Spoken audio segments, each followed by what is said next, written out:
And an 11-year-old boy attacked by a shark.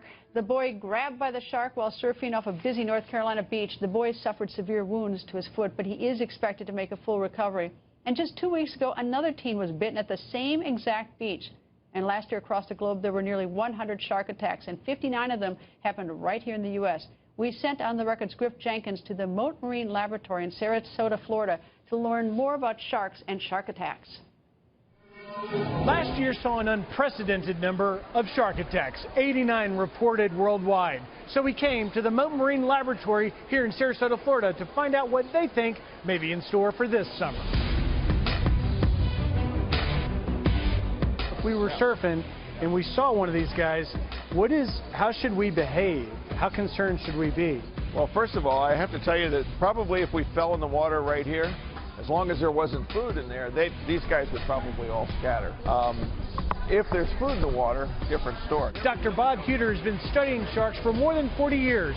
And while he says the evidence shows we may have more bites, he says we shouldn't necessarily be afraid to go in the water.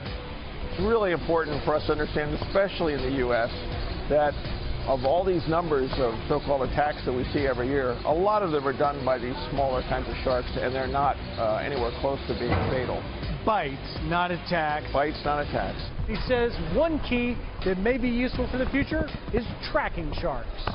Well, this is a part of Mote Marine Laboratory that the public doesn't see. This is our marine experimental research facility where we actually work on large sharks and rays in captivity.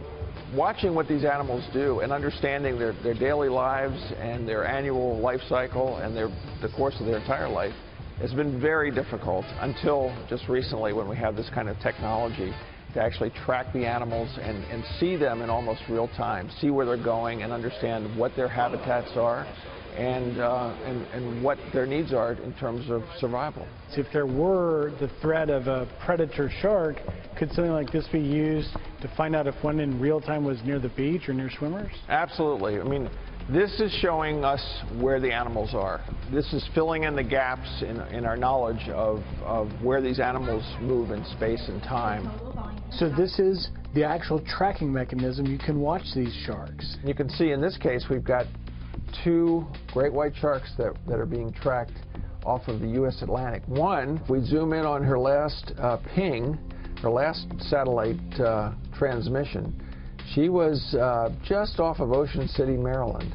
So kind of close to your headquarters. I think she may be looking for you, Griff. We think that she's on her way up to the Cape. My wife isn't going to like this.